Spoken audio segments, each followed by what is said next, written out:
Bracha, ça fait 1 an à peu près que je ne suis pas venu ici. Baruch Hashem, ça me fait plaisir de revenir. J'aimerais parler avec vous d'un sujet fondamental, c'est le sujet de la responsabilité. On vit dans une génération dans laquelle le sujet de la responsabilité, il est très peu connu, souvent mal connu, et force est de constater déjà que beaucoup d'adultes aujourd'hui n'ont peut-être pas suffisamment de maturité pour être conscients du sens des responsabilités. Aujourd'hui, les gens y parlent et ils s'engagent à des choses et après ils ne les respectent pas. Et ils te disent, mais c'est vrai que j'ai promis, mais j'ai pensé blinédaire dans ma tête. Les gens, ils ne sont pas conscients que leurs actes, ils ont leur langage, que leurs actes, ça a des conséquences. Et très souvent aujourd'hui, c'est même presque amusant, quand on voit un khatan et une kala qui se marient, on a l'impression qu'il faudrait vraiment qu'ils soient avec la tétine sous la choupa, les deux. Il y a des petits bébés de 18 ans, de 20 ans, de 22 ans, et ça c'est quand ils sont sous la choupa. Après, quand on entend les problèmes de shlom bayit qu'il y a, de gamins, gamines, de personnes qui ne prennent pas le sens des responsabilités. Une fois, il y avait un bachour, c'était un brisker. Vous savez, brisker, c'est avec les grosses péotes comme ça, qui font beaucoup avec les doigts. Il est rentré sous la choupa, et il est rentré avec une tétine. Alors, le Rav il dit, qu'est-ce qui t'arrive, une tétine, quoi? Et puis tout la choupa là. À un moment donné, ils lui disent, dis-moi, qu'est-ce qui t'est arrivé? Il disait, moi, c'est très simple. Moi, je me rappelle, j'ai encore les photos. Quand j'étais à la Brit Mila, celui qui a fait la bracha, il a dit, Keshem shenichnas la Brit, kach ikanes la choupe. De la même façon qu'il est rentré au Brit. Et ben voilà, moi, j'accomplis avec la... De la même façon que tu es rentré. Je vais traduire mes blagues la prochaine fois. D'accord? Et les gens aujourd'hui, souvent, ils ne sont pas suffisamment conscients de ce que c'est que la responsabilité. C'est peut-être la raison pour laquelle les gens, ils adorent les ségoulottes. Dès que tu dis aux gens, il y a une ségoula pour telle et telle chose, ils adorent. Parce que quand tu dis à quelqu'un, tu sais, tu veux accéder à quelque chose, il faut te travailler, bof. Tu veux accéder à quelque chose, il faut prier, pas qu'une fois, parfois des centaines de fois, bof. Mais quand tu dis, il y a une ségoula toute simple, il suffit d'écrire un petit papier, je ne sais pas où, et puis tu auras ceci et cela, là d'un coup, c'est facile, c'est simple, ça n'engage pas, et c'est très simple. Une fois, quelqu'un il m'a saoulé, il m'a dit, Rav, vous ne pouvez pas me donner, s'il vous plaît, une ségoula pour trouver un appart. S'il vous plaît, une ségoula pour trouver un appart. Je lui ai dit, écoute-moi bien, le jour où je trouverai une ségoula, d'accord, on te le dira. Dira. Dira. Ouais, non, c'est une blague. Alors, en tout cas, ce que je veux vous dire, c'est qu'on vit dans un monde dans lequel on n'a pas tellement, malheureusement, je ne parle évidemment pas de tout un chacun, je parle d'une tendance générale, le sens des responsabilités. Et par contre, là où oui, on a le sens des responsabilités, c'est concernant les autres. Moi, ce n'est pas de ma faute, mais c'est de la faute de l'autre. Et là, oh oh, combien l'autre, il est responsable de tous mes malheurs, de tous mes soucis, de tout ce qui m'arrive. Quelqu'un m'a dit, moi, si j'avais une autre belle-mère, si je n'avais pas eu cette belle-mère, tous mes problèmes seraient résolus. J'ai dit, évidemment, sans ta belle-mère, tu n'aurais pas été marié. L'autre, il ne veut pas avoir de problème de shlom bayit, ne te marie pas, tu n'auras pas de problème de shlom bayit. Et quand c'est des autres qui ont des problèmes, là, ouais, c'est sa responsabilité, il avait qu'à plus faire attention, je lui avais dit, je lui avais promis, je lui avais ceci, et malheureusement, et pourquoi tu veux que je l'aide? Non, pas du tout. Et malheureusement, on est conscient de l'existence de la responsabilité, mais on a tendance souvent à la remettre sur l'autre. Ce n'est pas de ma faute, c'est de la sienne. Et le problème, quelquefois aussi, c'est que il y a des gens aussi qui, au contraire, il y a des gens qui ont tellement le sens des responsabilités qui passent leur temps à culpabiliser. Tout ce qui se passe dans le monde, c'est de leur faute à eux, c'est l'impression qu'ils ont. Dès qu'il y a quelque chose qui arrive dans le monde, il y a eu un attentat, c'est parce que moi, ce matin, je ne me suis pas levé au net. Il y a eu un problème, c'est parce que moi, il y a des gens qui ont tellement le sens des responsabilités exacerbées que malheureusement, leur vie, ce n'est plus une vie. Et ils prennent sur eux des responsabilités qui ne sont pas les leurs. On va essayer aujourd'hui, Bezrat Hashem, de réfléchir comment Yosef Hatzadik, il va pouvoir nous donner un exemple de qu'est-ce que la vraie responsabilité selon la Torah. Et on va, Bezrat Hashem, comprendre un certain nombre de points importants. Et peut-être qu'on arrivera finalement à comprendre qu'on a tous besoin d'avoir la responsabilité, que notre responsabilité, c'est la nôtre et celle de personne d'autre au monde. Aujourd'hui, il y a une mode, vous devez être au courant. Il y a une mode, c'est dès que quelqu'un a un petit souci, et aujourd'hui on a tous des soucis, soyons honnêtes, et qu'on se rend chez un psy, que vous voulez, écologue, canaliste, ce que vous voulez, on a une tendance, c'est vas-y, raconte-moi ton enfance. Ben voilà, à 17 ans. Non, ton enfance. Je ne me rappelle plus si. Rappelle-toi. Et puis, on va essayer de te montrer combien tous tes soucis, c'est parce que ton père et ta mère. Tu es sûr que quand tu avais 1 an et que ta mère, elle t'allaitait, qu'elle t'a pas une fois un peu parlé méchamment, on va essayer de trouver, de mettre la responsabilité sur nos parents de tous les soucis qu'on a sur Terre. Alors évidemment, ils vont être gentils, ils vont dire que ce n'est pas de leur faute, ils ont fait comme ils ont pu, ils ont vécu une génération difficile, et eux-mêmes, ils n'ont pas... On peut raconter tous les blablas qu'on veut. Et c'est vrai que quelquefois, on a malheureusement des soucis qui proviennent de nos parents. Mais de faire de ça une chita, que tout est de la faute de nos parents, et que c'est presque incurable le problème qu'on a parce que nos parents ceci et nos parents cela, je ne pense pas que c'est exactement ce que la Torah elle souhaite qu'on fasse. Qu'on prenne conscience et qu'on réalise les difficultés qu'on a eues dans notre enfance, oui, mais pas pour se décharger soi-même de la responsabilité et mettre sur les autres. On va essayer, Bezrat Hashem, ensemble, de réfléchir. Ne croyez pas que j'ai quoi que ce soit contre les psys, c'est juste que je préfère le Pepsi. Mais à part ça, quelqu'un une fois m'a dit, voilà, j'avais 18 ans, je faisais pipi au lit, j'en avais très honte.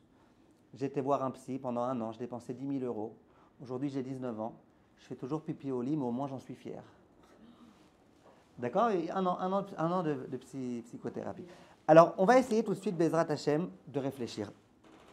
Le Midrash, au moment où il nous parle de Yosef, l'arche de Yosef qui était dans le désert. Le Midrash, il nous dit que dans le désert, il y avait l'arche de Yosef et l'arche du Aaron Abrit, dans lequel il y avait la Torah Kedosha qui se trouvait, qui cheminaient les deux côte à côte. Lorsque les nations du monde, elles voyaient ces 2 arches, c'était quand même bizarre, tu avais tous les Juifs qui marchaient normalement, d'un coup ils transportaient 2 arches, l'une à côté de l'autre. Ils s'interrogeaient et ils demandaient, c'est quoi ces 2 arches? Alors les Juifs, ils disaient, c'est très simple. L'une, c'est l'arche dans laquelle il y a un mort, Yosef, et l'autre, c'est une arche dans laquelle il y a la vie par excellence, la Torah Kedosha. Et là, les nations du monde, elles s'interrogent, elles disent, mais c'est quand même bizarre. Le vivant à côté du mort, l'un à côté de l'autre, comment vous pouvez me dire une chose pareille? Et là, les Juifs, ils répondent au mot haolam, Midrash dans Yelkut Shimoni, Shemot Resh Kav Zayin, ils disent, Amunach be'aron ze, kiem ma shekatuv beze. Celui qui se trouve dans cette arche, ça veut dire le mort, ça veut dire Yosef, il a accompli ce qui est écrit dans cette autre arche, l'arche dans laquelle il y avait la Torah Kedosha. Yosef, ce n'était pas simplement un homme qui est mort, c'est un homme qui a toute sa vie accompli ce qui était écrit dans ce qui se trouve dans cette autre arche, dans la Torah Kedosha. Quelle est la preuve? Dit le Midrash, Ktiv, Baze Ktiv, Anochi Hashem Elokecha. Dans la Torah Kedosha, il y a écrit, je suis Hashem ton Dieu, le premier commandement. Anochi Hashem Elokecha. Oui. Et à propos de Yosef, il est écrit, Atachat Elokim Adochi. Quand Yosef s'adresse à ses frères, il va leur dire, pourquoi vous inquiétez que je vais vous faire du mal? Suis-je à la place de Dieu? Il a employé le même terme, Anochi. Donc la Torah, la symbolique de la Torah, c'est Anochi Hashem Elokecha. La symbolique de Yosef, c'est Anochi. Suis-je à la place de Dieu? Tu vois, vous voyez les nations du monde, que celui qui se trouve dans ce Aaron, il a accompli ce qui se trouve dans ce Aaron. Yosef, c'est un homme de Torah. Vous me demandez pourquoi ils ont le mérite d'être côte à côte? Pourquoi les deux, ils ont le droit d'être l'un à côté de l'autre? C'est normal. Celui qui était dans ce Aaron-là, il a accompli ce qui était dans ce Aaron-là. Et ce Midrash, il va falloir essayer de le comprendre. Pour plusieurs raisons. La première raison, Anochi, c'est le premier commandement. On est d'accord qu'on accomplit tous ce commandement. Au moins, en tous les cas, dans notre envie, notre aspiration, c'est d'accomplir Anochi Hashem Elokecha. Oui ou non? On te dit, Yosef, c'était un grand, grand homme. Il mérite que même quand il est mort, il se trouve à côté de la Torah. Tu sais pourquoi? Il a accompli Anochi Hashem Elokecha. J'ai envie de vous dire, qui est-ce qui n'accomplit pas Anochi Hashem Elokecha? Même un débutant, il accomplit Anochi Hashem Elokecha. Il y a même des gens qui ne sont pas juifs qui comprennent que Dieu existe. On te dit, Yosef, il a accompli Anochi Hashem Elokecha. J'allais dire, c'est trop facile. Alors on est tous comme Yosef. Première question. Deuxième question, Yosef, il n'a pas dit, moi je suis un super grand croyant. En tous les cas, dans le verset qui est rapporté, Yosef à aucun moment il dit, moi je suis conscient que Akadosh Baruch Hu c'est lui qui existe et personne d'autre. Il a juste dit, suis-je à la place de Dieu? Si je vous dis, suis-je à la place de Dieu, ça ne veut pas dire que j'ai une confiance totale en Dieu. Ça veut dire que j'ai l'humilité d'accepter, de comprendre que moi, je ne suis pas Dieu. Est-ce que vous êtes d'accord qu'il y a une grande différence entre quelqu'un qui vous dit « moi, je ne suis pas Dieu » et entre quelqu'un qui vous dit je crois en Dieu à 100%, de façon aveugle, quoi qu'il fasse, quoi qu'il dise, moi je lui fais confiance. Vous êtes d'accord qu'il y a une différence? Yosef, finalement, une chose. Il a dit « moi, je ne suis pas Dieu ». Une fois, on raconte qu'il y avait dans un asile deux fous qui commençaient à aller un petit peu mieux. Et le psychiatre, il a voulu voir, est-ce que vraiment ils vont mieux, on peut les sortir de l'asile ou pas. Donc il rentre dans la chambre, et il y en a un qui dit « je suis Dieu, je suis Dieu, je suis Dieu ». Il dit « oh là là, lui, alors, on ne va pas pouvoir le sortir. Hein. » Celui d'à côté, il s'éclate de rire. Il dit « ah ben Kaniré, lui, il va déjà un petit peu mieux ». Il dit « dis-moi, pourquoi tu rigoles ?» Il dit « ah, je rigole parce qu'il dit que c'est Dieu, mais il ne sait pas que c'est moi Dieu. » D'accord? Ils ont fait un autre exercice, ils les ont amenés devant une piscine dans laquelle il n'y avait pas d'eau. Et ils ont dit à plusieurs qui étaient là-bas, allez, plongez la tête la première. Le premier, il plonge, Hachem Ishmor. Le deuxième, il plonge, Hachem Ishmor. Le troisième, il plonge. Il y en a un, il reste comme ça, il ne plonge pas. Il dit, ah, ça, comment ça se fait que tu ne plonges pas? Il dit, hey, moi, je suis le maître nageur. D'accord? Alors, en tout cas, Yosef Hatzadik, il a juste dit, je ne suis pas Dieu. Il a accepté de ne pas se prendre pour Dieu. On en a connu un qui s'est pris pour Dieu. Ça nous a fait des soucis. On a même une croix dessus. N'est-ce pas? Yosef, il n'a rien dit de plus que je ne suis pas Dieu. Pourquoi le Midrash, il dit, tu sais, quand Yosef, il a dit, je ne suis pas à la place de Dieu, pourquoi c'est quelque chose de tellement grandiose? Alors, il faut, Bezrat Hashem, qu'on essaye de réfléchir et de se rappeler de tout ce qui s'est passé avec Yosef. Yosef, c'était le petit chouchou de son papa, Yaakov, le grand de toutes les générations. Il étudiait la Torah avec lui avec tellement de plaisir, tellement de gaieté, de joie. Ses frères, ils ont été jaloux de lui. Ils ont décidé de le tuer. Finalement, ils ne vont pas le tuer, ils vont le vendre. À qui ils vont le vendre? À Esther. Et qu'est-ce qui va se passer? Ils vont vraiment occasionner un mal terrible et considérable à Yosef. Vous pensez que Yosef, c'était un plaisir pour lui d'aller en Égypte? Vous pensez que c'était un plaisir, toutes les difficultés qu'il a rencontrées avec cette femme de mauvaise vie, Madame Potiphar? Vous pensez que c'était facile pour lui d'être séparé de son père? Tout ça, c'était très difficile pour Yosef, extrêmement difficile.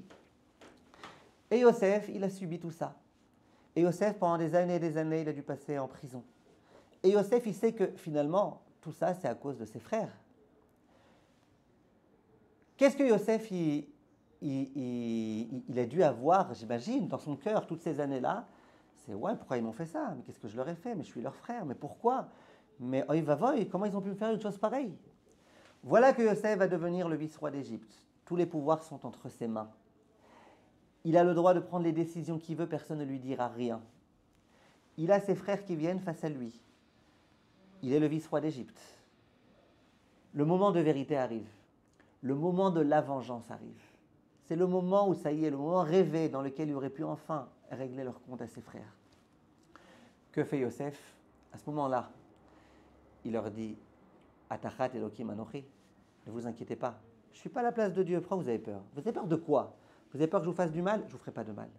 Je ne suis pas à la place de Dieu. Donc, pour Yosef, ce n'est pas simplement, quand il a dit « je ne suis pas à la place de Dieu », que je ne suis pas Dieu.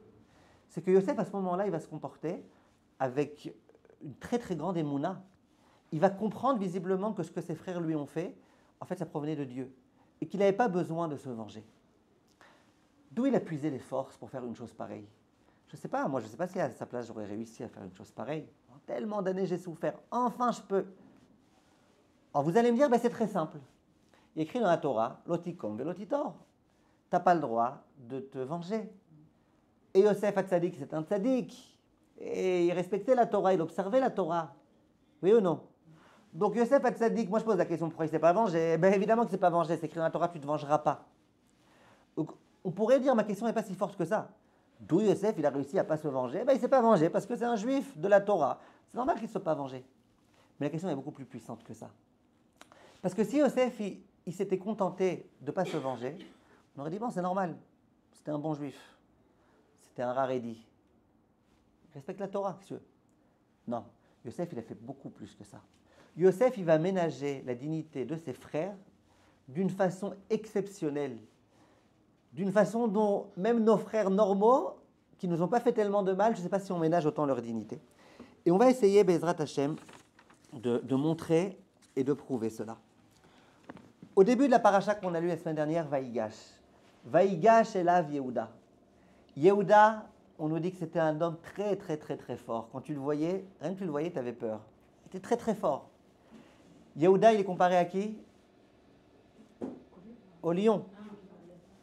Et quand Yehuda, il va rugir, ce fameux Vaïgash Elav Yehuda Vayomer, il est écrit premièrement qu'il était décidé à tuer Yosef. Il s'est dit, soit Yosef, il libère notre frère, soit je le tue. Donc il était décidé à le tuer. Et il avait le pouvoir, Yehuda, Kaviachol, de le tuer. Yehuda, c'était quelqu'un de très très puissant. On nous dit qu'au moment où il a crié tellement fort que dans tout l'Égypte, on a entendu sa voix. Vous comprenez à qui on avait affaire quand on parlait de Yehuda. Yosef, il a affaire à ce lion. Maintenant, quand on a affaire à un lion, on essaye un petit peu de se préserver autant que possible. Par contre, qu'un jour, il y avait quelqu'un qui était dans la jungle, ils étaient deux copains, dans la jungle. Et bon, il ne pensait pas qu'il y aurait des lions. À un moment donné, à 200 mètres comme ça, il voit un lion qui commence à se diriger vers eux. Alors le premier, il sort vite de son cartable, il sort vite de son sac, il sort vite des baskets, ses baskets de course, et puis il commence à retirer ses chaussures et à mettre ses baskets. Ensuite, d'à côté, il lui dit, j'ai pas compris, tu crois qu'avec tes baskets, tu vas courir plus vite que le lion? Il dit, non, mais j'espère au moins courir plus vite que toi. Quand tu as un lion, tu réfléchis quoi faire pour sauver ta peau. Yosef, il a un lion face à lui, il fait quelque chose. Qu'est-ce qu'il va faire, Yosef? Il va dire à ses frères, s'il vous plaît, il va dire à tous ses gardes, s'il vous plaît, vous vous en allez. Partez d'ici. Je veux être seul avec ces hommes-là. Il met sa vie en danger. Pourquoi il met sa vie en danger? Dit Srazal, dit Rachi sur place. Parce qu'il savait que ses frères, ils allaient avoir très honte. Vous imaginez un petit peu toutes les histoires qu'ils ont racontées, Zarma ceci, Zarma cela, sauf qu'il va leur dire, moi je suis Yosef, je suis votre frère, vous m'avez raconté des salades. Ils vont avoir ce qu'on appelle en yiddish la hchouma. Mais il s'est dit, au moins qu'on essaye de minimiser la hchouma. Parce que si on leur fait le maximum de la hchouma, ce qu'on appelle la hchoumax, Hachem Ishmor, ce qui va leur arriver. Hachem Ishmor. Je ne peux pas leur faire ça. Regardez un peu comment Yosef, c'est pas simplement qu'il ne va pas se venger, c'est qu'il va mettre sa vie en danger, Kaviachol, pour ménager la dignité et la honte de ses frères, qui au passage, ils n'avaient qu'un parlement, hein. Ils n'avaient qu'à raconter des salades, ils n'avaient qu'à se comporter comme des frères. Ça, c'est première chose. Deuxième chose, il est écrit qu'au moment où Yosef va s'adresser à eux, il va leur dire « Ani Yosef achechem, je suis Yosef, votre frère, asher mechartem oti mitzraïma, vous qui m'avez vendu en Égypte. » Ça y est, il leur a déjà dit qu'il les a vendus en Égypte. C'est-à-dire, je suis Yosef, votre frère, c'est pas peine de répéter Haouda, qui m'avait vendu en Égypte, c'est pas peine de remuer le couteau dans la plaie, surtout si on voit qu'il a envie de ménager leur dignité. Pourquoi il a besoin de leur répéter? Je suis Yosef, votre frère, vous qui m'avez vendu en Égypte. C'est l'insistance. Vient le Rachaim Akadosh, il dit quelque chose de très très fort. Dit le Rachaim Akadosh, ce qu'il a voulu leur dire c'est Ani Yosef, je suis Yosef. Achechem asher mechartem oti mitzraïma. Qu'aujourd'hui je vous aime comme un frère, fraternité, c'est vrai.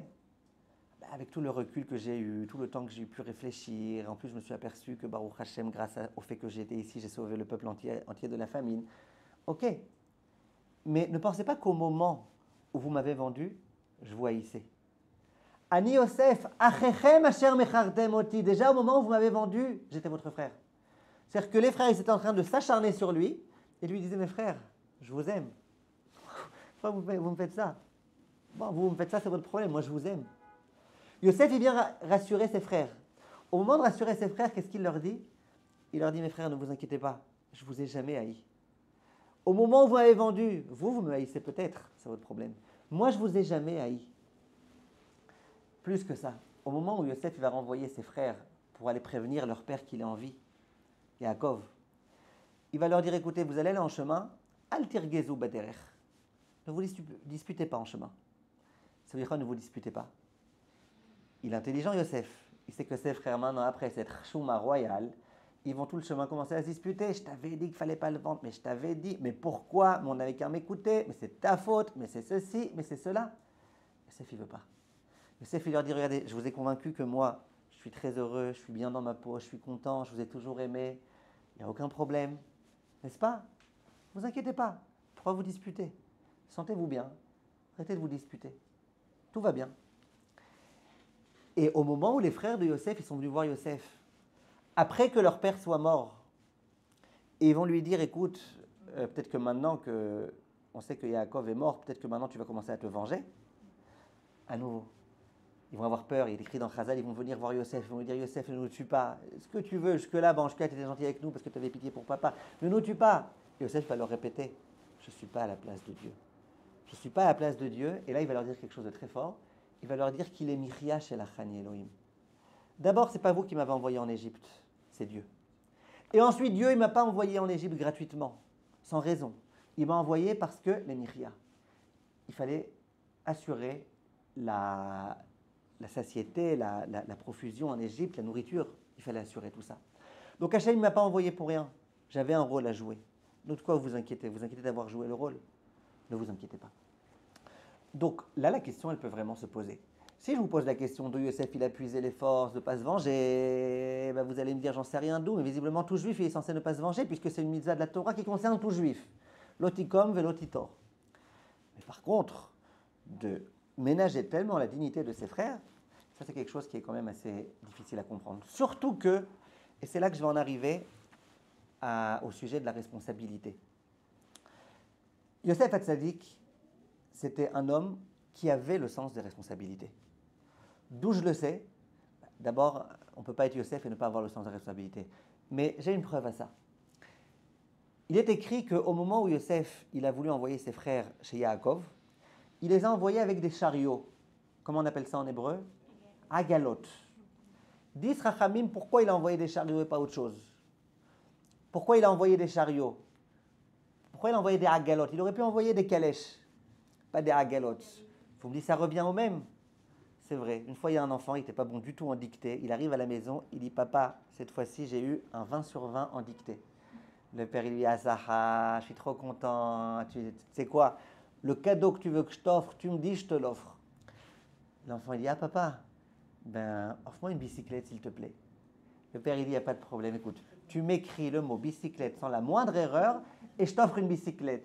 Le fils, papa, je crois que je préfère un vélo. D'accord?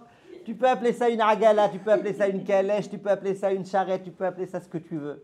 Mais il n'empêche que ça s'appelle agala. Pourquoi il a envoyé une agala, vous avez dit? Parce qu'il avait étudié avec son père la paracha de la Egla Arufa. La Egla Arufa, ça n'a rien à voir avec une charrette. La Egla, c'est une génisse.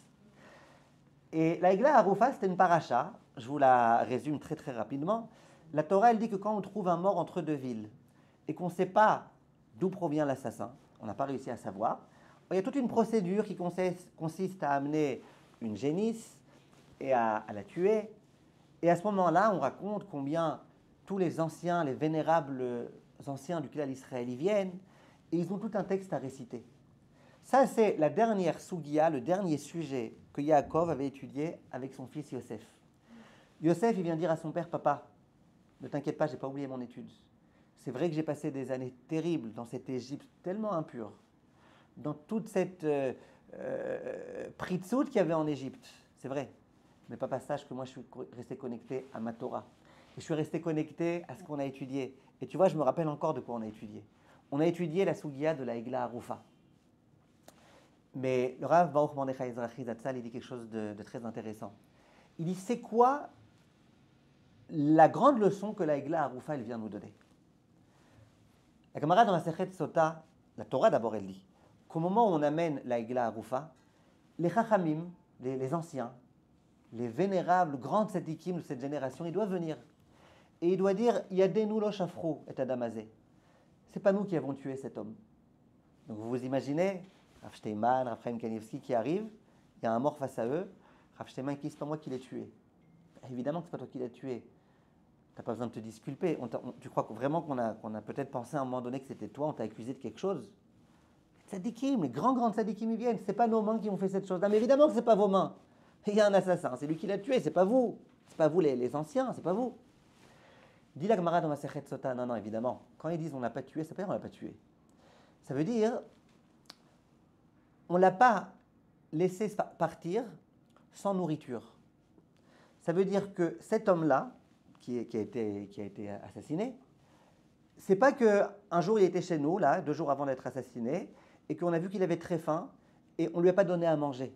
Non, si cet homme-là, il était venu chez nous, qui nous avait dit qu'il avait faim, on lui aurait donné à manger. Vélo, otarnu oto, les vaya. Et on ne l'a pas non plus laissé marcher tout seul.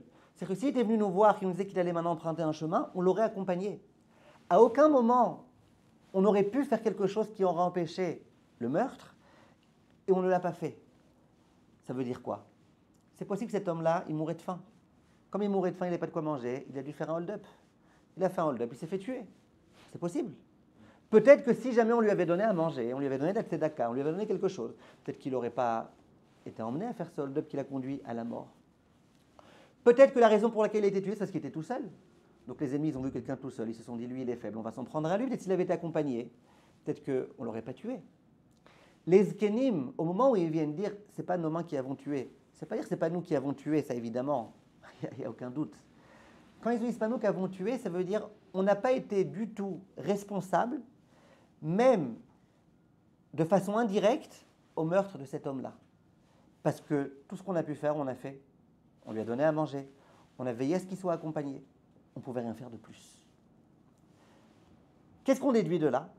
Que si jamais on avait pu lui donner à manger, qu'on ne lui avait pas donné à manger, le meurtre nous aurait été attribué à nous les zkénim. Vous êtes d'accord avec la déduction?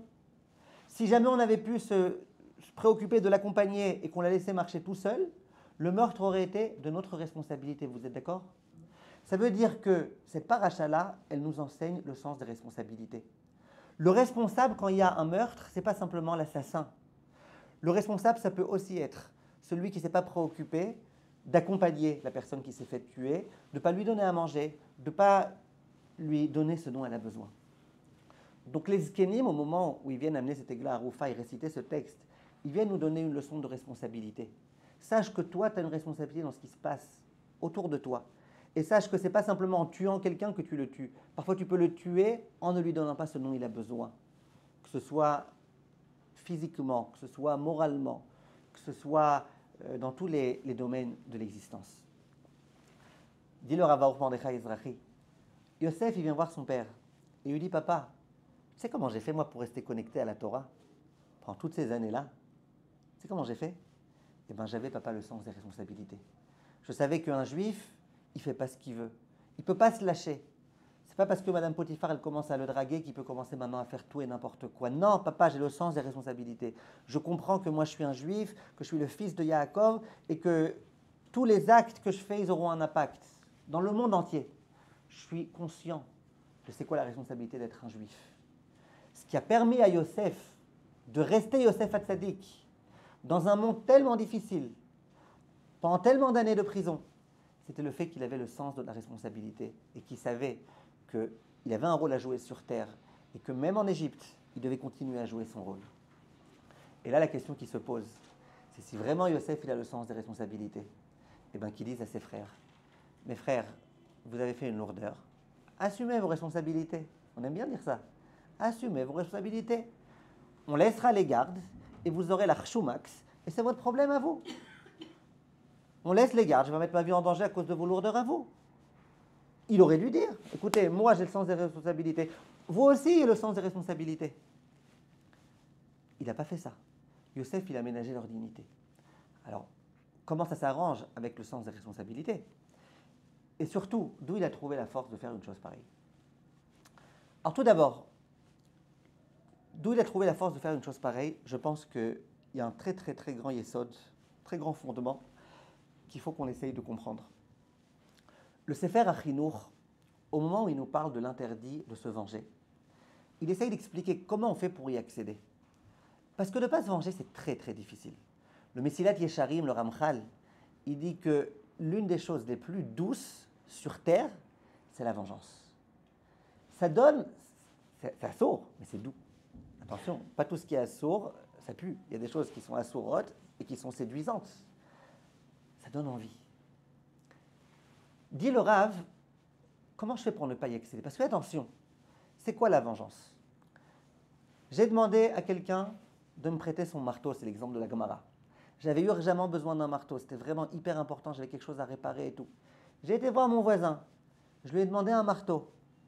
Il a refusé de me le prêter. Je sais qu'il y a 3 marteaux chez lui et je sais qu'il n'en avait pas besoin. Et c'est pas qu'il m'a dit je suis désolé, mais vraiment, il m'a dit non, je ne te prêterai pas mon marteau. Et il m'a regardé droit dans les yeux avec des yeux de haine, alors que jusque-là c'était mon meilleur ami. Imaginez un petit peu dans quel état ça m'a mis. Combien d'années de tipoul chez un psychiatre j'ai dû avoir à cause de ça. Imaginez, au bout de 4 ans, ce même voisin, il vient me voir, il tape à la porte et il me dit dis-moi, tu peux me prêter un marteau? Maintenant, moi je le regarde, je lui dis tu te moques de moi ou tu fais exprès? Bidiouk, un marteau, marteau. Moi, son marteau, il ne m'a pas encore quitté la tête, lui. Dis-moi, t'es marteau ou quoi? Qu'est-ce qui t'arrive? Et là, il me dit, non, j'aimerais que tu me prêtes un marteau. Moi, je me mets à la place de cet homme-là, de 2 choses l'une. Soit je lui dis, tu te rappelles ce qui s'est passé l'autre fois? Tu m'as pas prêté ton marteau? Moi, je ne le prêterai pas non plus. Et je me sentirais bien, enfin. D'accord? Soit je prends mon marteau et je lui donne un gros coup sur la tête. Et là, au moins, c'est fini toute la vengeance que j'ai, là, je l'ai tué. Soit je prends mon marteau et je lui passe, mais je lui dis, ah, qu'est-ce que tu aurais ressenti si je ne t'avais pas prêté, hein? Tu vois ce que tu m'as fait toi? Moi, je ne suis pas comme toi. Moi, je te prête le marteau. Hein? Ou alors, tu sais quoi? Je peux lui donner, sans rien dire, en faisant Zarma le sourire forcé, mais dans ma tête, dans mon esprit, me dire, je ne suis pas comme toi. Il y a des poskim, des décisionnaires qui disent que même si dans ton esprit simplement, tu penses, moi je ne suis pas comme toi, ou je n'ai pas envie de te le prêter, je te le prête quand même, il y a des poskim qui disent que tu enfreins l'interdit des Horaïta, de l'otikom, de l'otitor. Alors là, c'est quand même très fort. Il ne faut pas exagérer. C'est normal, je suis un être humain quand même, j'ai des sentiments, c'est quand même normal qu'il n'ait pas voulu me donner, que moi je ne lui donne pas, et que si je lui donne, ben, que je pense, et que j'essaye au moins de lui faire la morale. Mais le fait de donner sans reprocher, eh ben, c'est la personne à qui on va donner sans reprocher qui va se sentir mal à l'aise. Nahon. C'est pour ça que Bichlal, comment il ose venir me voir. Et s'il a osé, c'est vraiment qu'il se moque de moi. Vient le Sefer Achinour et il donne un très, très, très, très grand yesod. Si on arrive à vivre ce yesod, notre vie, elle deviendra matok midvash. Comme le miel. Écoutez bien. Dit le Rav, le Sefer Achinour, je vous lis dans les mots parce que c'est trop joli. Il dit comme ça. Mishorche à mitzvah. Donc c'est quoi le fondement de cette mitzvah de réussir à ne pas se venger? Sheyeda à Adam. Veiten el libo. C'est que l'homme sache dans son esprit, dans son intellect. Veiten el libo, qui mette dans son cœur. Ki kol asher ikreu mitov ve'adra usiba shetavo alav me'et Hashem itbarach. Que tout ce qui se passe sur terre, du bien jusqu'au mal, des grands soucis jusqu'aux petits soucis, tout vient de Dieu. Shelo yeh davar bilti retzon akadosh baruch hu ki avonotav garmu v'Hashem itbarach gazar alav.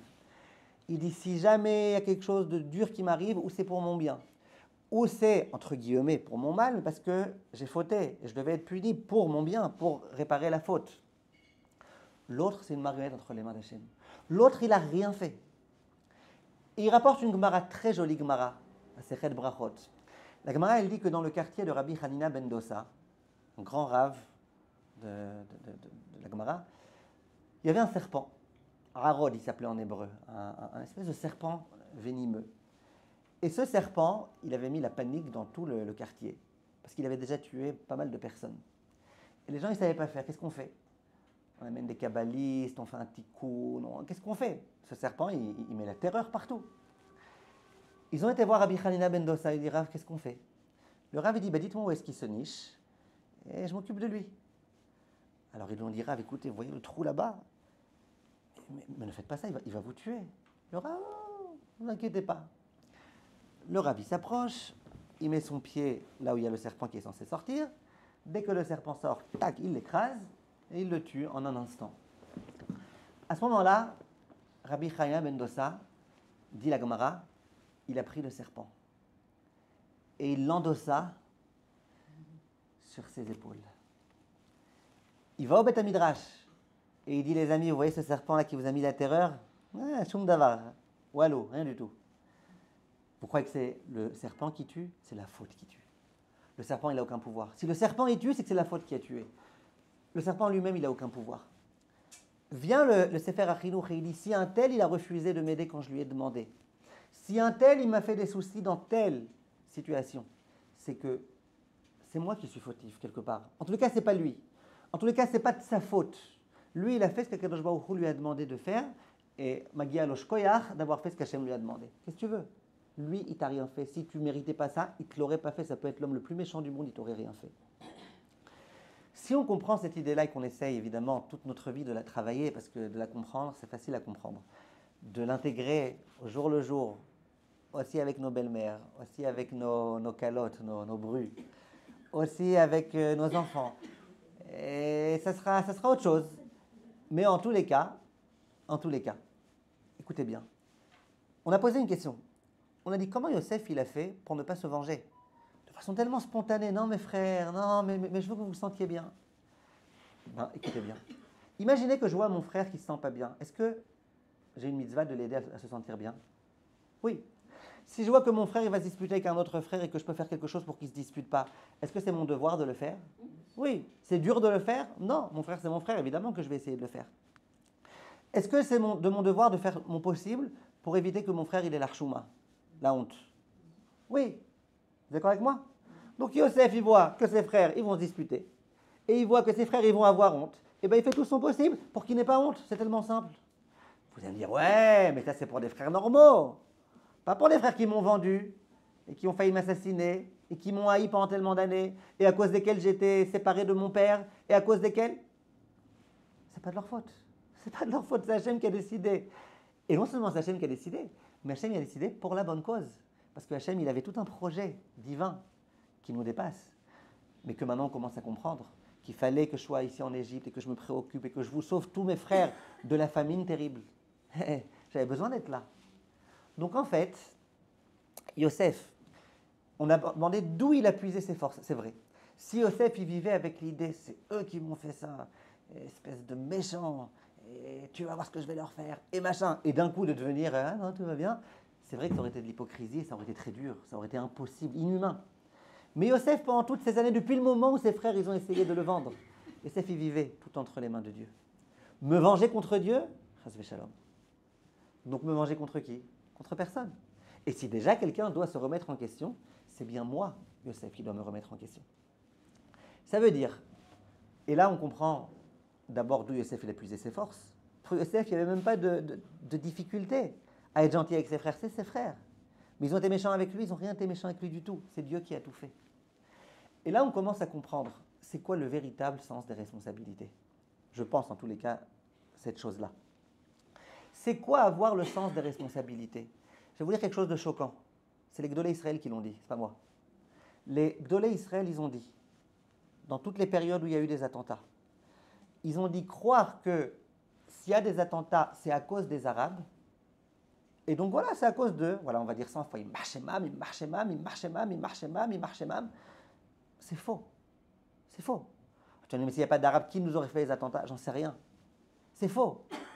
Quand il y a un attentat, de se dire, ben, c'est de la faute des Arabes, c'est pas avoir le sens des responsabilités, disent les Gdolé Israël. Le sens des responsabilités, c'est de se demander comment je peux être meilleur. Comment peut-être que je devrais prier encore un peu plus pour le bien du peuple d'Israël. Comment je devrais faire quelque chose de mieux. Mais de penser que c'est parce qu'ils sont là qu'il y a ça, et puis il suffirait qu'on les chasse pour qu'il n'y ait pas... Je ne parle pas de Ishtadlout. Je ne parle pas de Ishtadlout. Quelle doit être la politique de Bibi Netanyahou La dernière fois qu'il m'a demandé conseil, c'était il y a 2 jours. Il ne m'a pas redemandé conseil aujourd'hui. Donc je ne sais pas. Je ne parle pas de ça.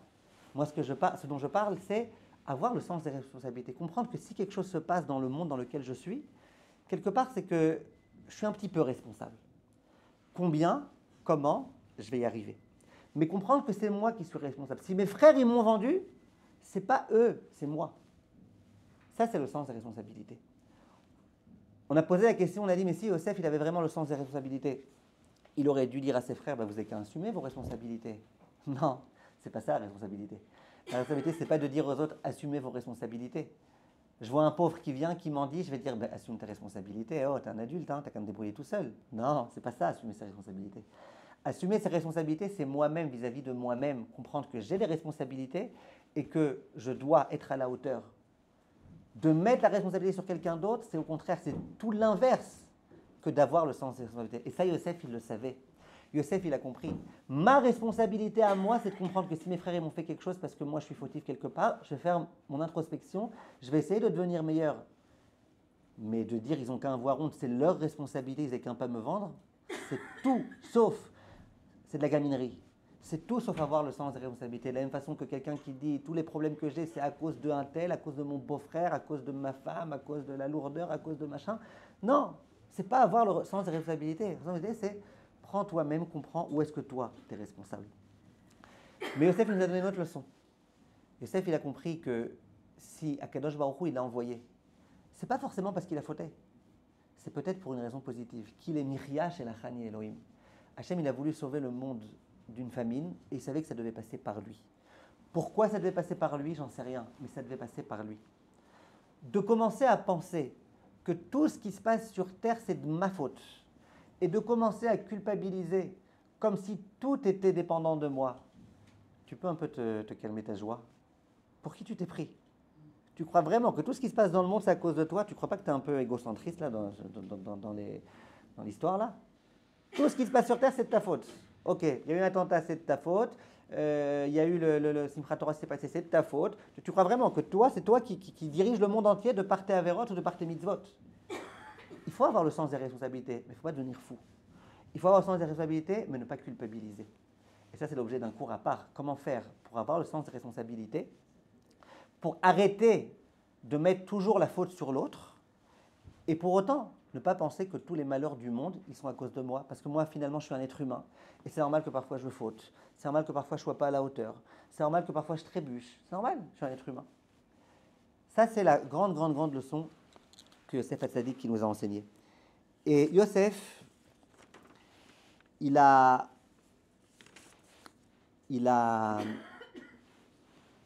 au moment où il va sortir de prison, on va dire de Yosef, que Yosef c'était Shem Shamaim Shagur Befiv. Il avait toujours le nom de Dieu sur sa bouche, toujours. Tout ce qui se passe, si Dieu veut, si Dieu veut, si Dieu veut. Tout le temps. Yosef c'était un homme de Emouna. Quand il va sortir de prison, il va être emmené devant l'homme le plus orgueilleux du monde.